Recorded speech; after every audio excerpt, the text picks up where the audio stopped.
नमस्कार मित्रांनो, आज मटर पनीर रेसिपी बघूया। सर्वप्रथम मीडियम साईजचे 4 कांदे कापून घेतलेले आहेत, तेलामध्ये त्याला परतवून घेतलेले आहेत। ते ब्राऊन झाले की त्यामध्ये अद्रक लसूण टाकलेले आहेत।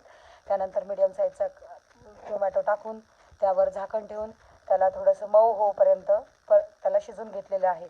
मग मऊ झाल्यानंतर झाकण काढून घेतलेले आहे 2-3 मिनिटानंतर, आणि त्यानंतर ते परतवलेलं मिक्सरच्या भांड्यामध्ये काढून बारीक त्याचं वाटण करून घेतलं आहे। कढईमध्ये तुपाचे 4-5 चमचे टाकणे किंवा बटारेही टाकले तरी चालेल, तुमच्या आवडीनुसार।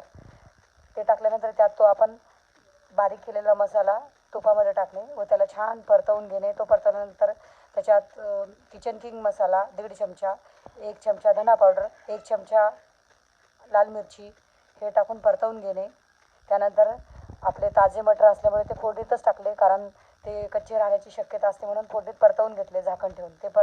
ते परतवल्यानंतर त्यामध्ये गरम पाणी टाकलेलं आहे, थोडंसं चवीपुरतं मीठ टाकलेलं आहे, आणि परत झाकण ठेवून थोडीशी उकळी काढून घेतली। उकळी आल्यानंतर त्यात आपण 1 पाव पनीर होतं ते त्यामध्ये कट करून टाकलेलं आहे, आणि वरतून गार्निशिंगसाठी थोडीशी कोथिंबीर टाकलेली आहे।